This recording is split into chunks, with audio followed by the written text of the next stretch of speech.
जय भोलेनाथ मित्रों। जैसा कि सोमवार त्रयोदशी व्रत रहना बहुत आवश्यक होता है, जिसे हम प्रदोष व्रत कहते हैं। चलिए आज हम प्रदोष व्रत के बारे में बताते हैं। त्रयोदशी व्रत करने वालों को सूर्योदय से पहले ब्रह्म मुहूर्त में उठकर नित्य कर्म से निवृत्त होकर शंकर भगवान का स्मरण करना चाहिए। ये व्रत वाले दिन भोजन नहीं करना चाहिए। सायंकाल को जब सूर्यास्त में घंटा भर शेष रहे तब स्नान आदि कर्मों से निवृत्त होकर श्वेत वस्त्र धारण कर व पूजन के स्थान को स्वच्छ जल और गाय के गोबर से लीपकर मंडप को भली भांति सजाकर 5 रंगों को मिलाकर पद्म पुष्प की आकृति बनाकर कुशक के आसन पर पूर्व तथा उत्तर दिशा में मुख करके बैठकर शंकर भगवान और पार्वती माता की पूजा करना चाहिए। ओम नमः शिवाय मंत्र का उच्चारण करना चाहिए। जल चढ़ा के फूल चढ़ाना चाहिए और फल चढ़ाना चाहिए। अब त्रयोदशी व्रत के महात्मा सुनते हैं। त्रयोदशी अर्थात प्रदोष का व्रत करने वाला मनुष्य सदा सुखी रहता है। उसके संपूर्ण पापों का नाश इस व्रत से हो जाता है। इस व्रत के करने से विधवा स्त्रियों को अधर्म से ग्लानि होती है और सुहागिन नारियों का सुहाग सदा अटल रहता है। बंदी कारागार से छूट जाता है।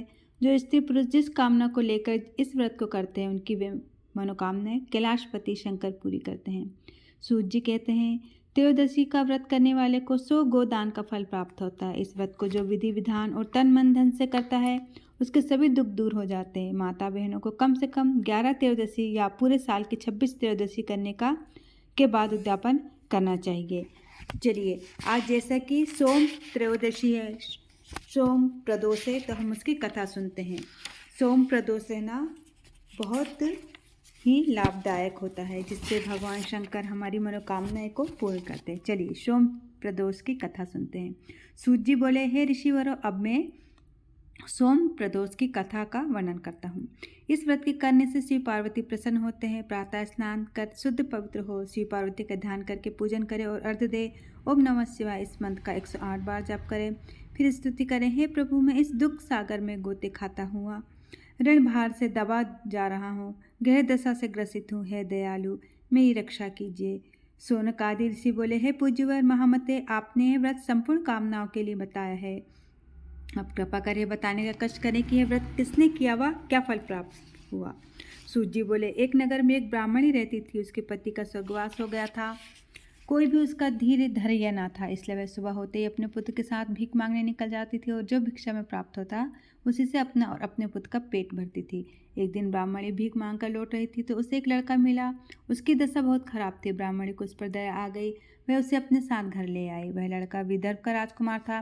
पड़ोसी राजा ने उसके पिता पर आक्रमण करके उसके राज पर कब्जा कर लिया था, इसलिए वह मारा मारा फिर रहा था। ब्राह्मणी के आश्रम में वह ब्राह्मण कुमार की तरह पलने लगा। एक दिन ब्राह्मण कुमार और राजकुमार खेल रहे थे। उन्हें वहाँ गंधर्व कन्याओं ने देख लिया। वे राजकुमार पर मोहित हो गई।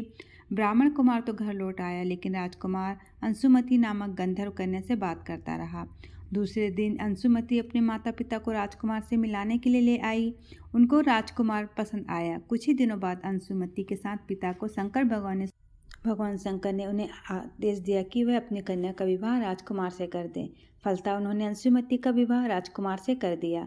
ब्राह्मणी को ऋषियों ने आज्ञा दे रखी थी कि वह सदा प्रदोष व्रत करती रहे।